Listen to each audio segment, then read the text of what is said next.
ఇవాళ సర్వజనులకు ఉపయోగపడే, ధైర్యంగా ఉన్న వాళ్ళకి ఎక్కువగా ఉపయోగపడే అర్ధరాత్రి శ్మశానంలో ధనం తెచ్చే రహస్య తంత్రం గురించి చెబుతున్నాను.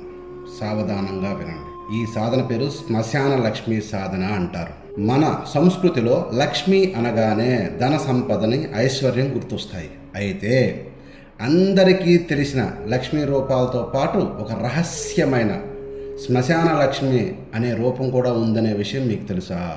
ఆమెని ఆవాహనం చేయడానికి ప్రత్యేకమైన సమయం, ప్రత్యేకమైన ప్రదేశం మరియు ప్రత్యేకమైన పద్ధతులు ఉన్నాయని మీకు తెలుసా?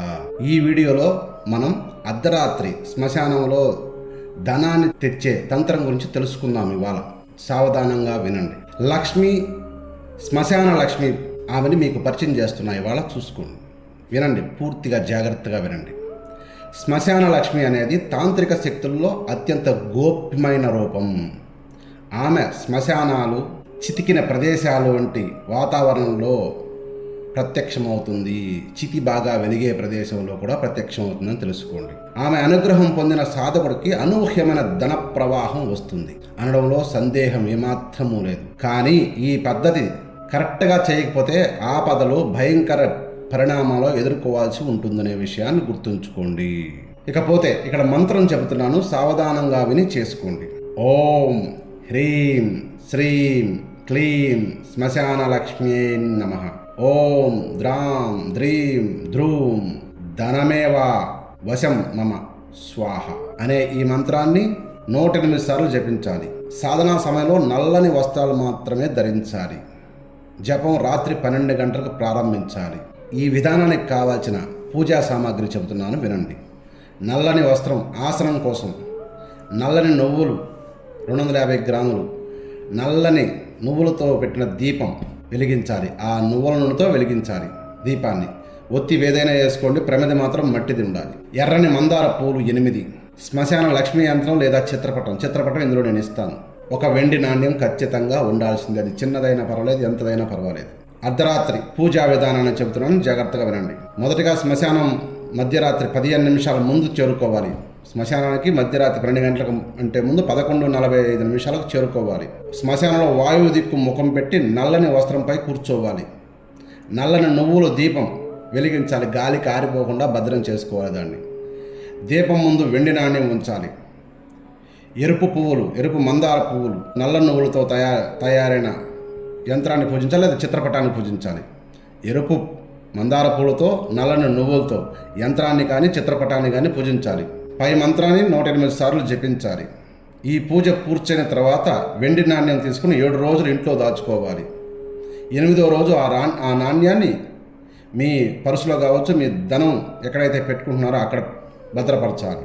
ఇలా ఎవరైతే చేస్తారో వాళ్ళకి ఆ రోజు నుంచి ధనం అనేది ఎప్పటికీ కొదవగా ఉండదు. ఇది శ్మశానంలోనే చెయ్యాలి. రాత్రి 11:45 నిమిషాలకి అక్కడ చేరుకోవాలి.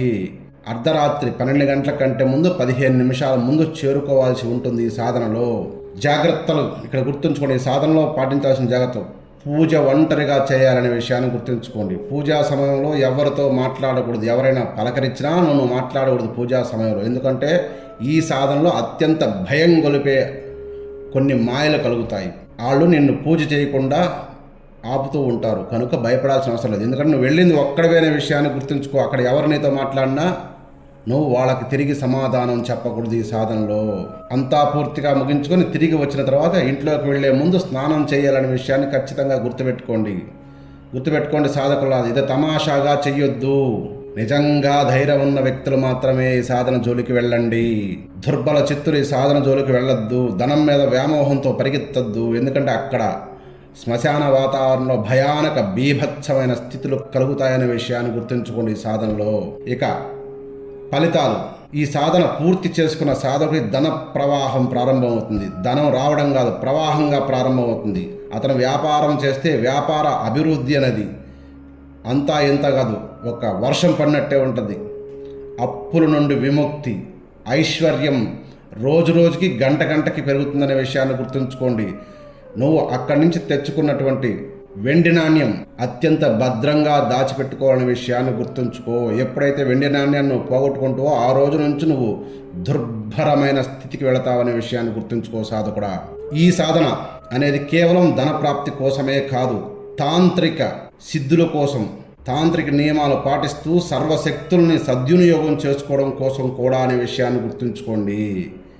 శ్మశాన లక్ష్మి అనుగ్రహం లభించిన వారికి భౌతిక సంపదలతో పాటు మానసిక ధైర్యం, నిగూఢమైన తాంత్రిక శక్తులు కూడా సాధకునికి సాధించకుండానే ఆయాచితంగానే వచ్చి కూర్చుంటాయనే విషయాన్ని గుర్తుంచుకోండి సాధకులారా.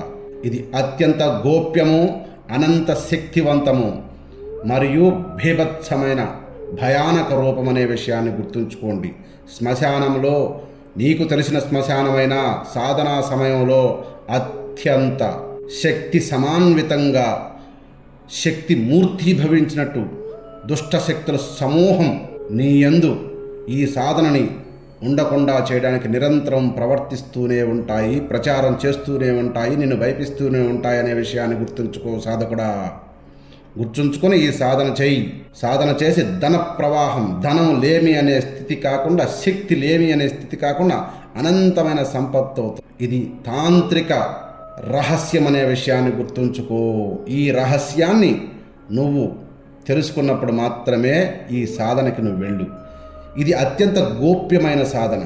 ఇంతవరకు ఇవి ఏ పుస్తకంలో, ఎక్కడ, ఏ తాంత్రిక గ్రంథాల్లో చూసి ఉండవు ఈ సాధన. కనుక నీకోసం నేను చెబుతుండా, నువ్వు ధైర్యంగా పో, సాధన చెయ్యి, కానీ శ్రద్ధాభక్తులతో మసులుకో. సర్వే జనా సుఖినో భవంతు.